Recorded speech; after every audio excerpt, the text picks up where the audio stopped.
Olá, bom dia, tudo bem com você?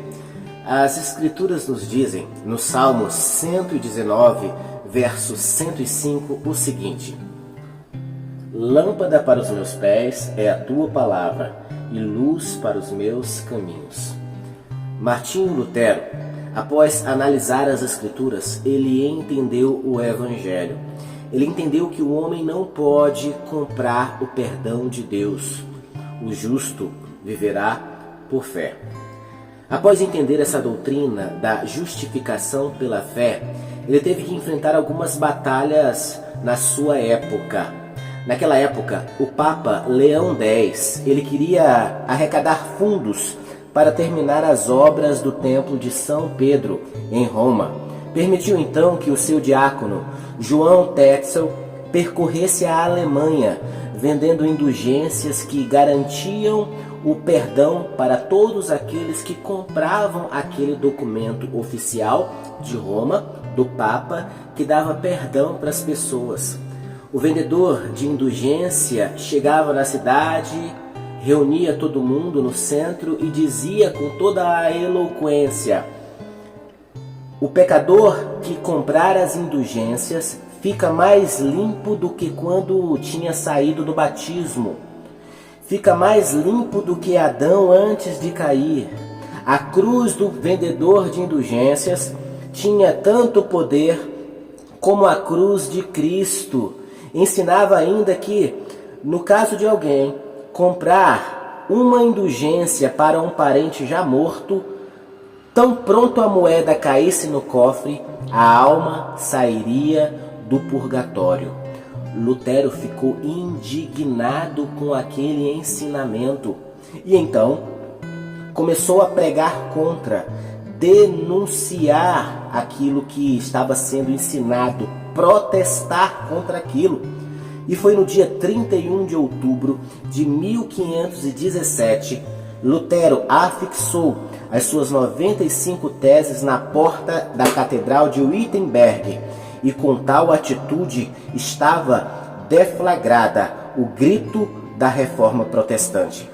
Seus ensinos foram condenados e no mês de junho de 1520, Lutero foi excomungado pelo Papa Leão X.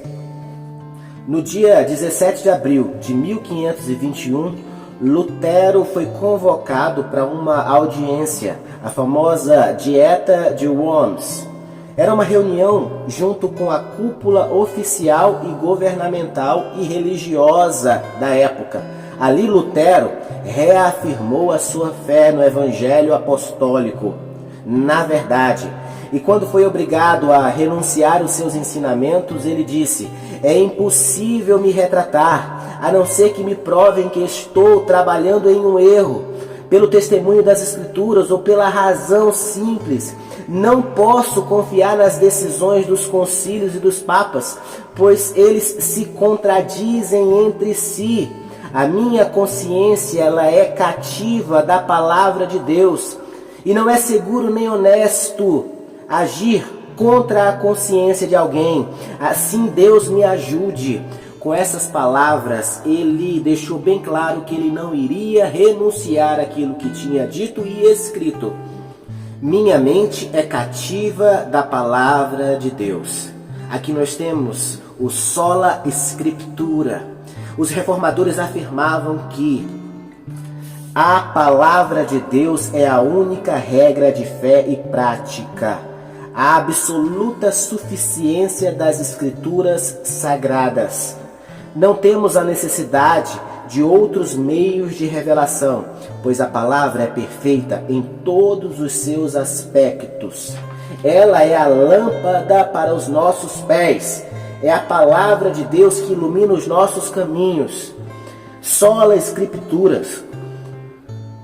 Todas as doutrinas e ensinos estranhos às Escrituras devem ser rejeitados. A autoridade da igreja precisa estar debaixo da autoridade das Escrituras. Nenhum dogma ou experiência podem ser aceitos se não tiverem base na palavra de Deus. O artigo 5º da Confissão da Igreja Reformada da França, datada de 1559, diz o seguinte: Não é lícito aos homens, nem mesmo aos anjos, fazer nas Santas Escrituras qualquer acréscimo, diminuição ou mudança.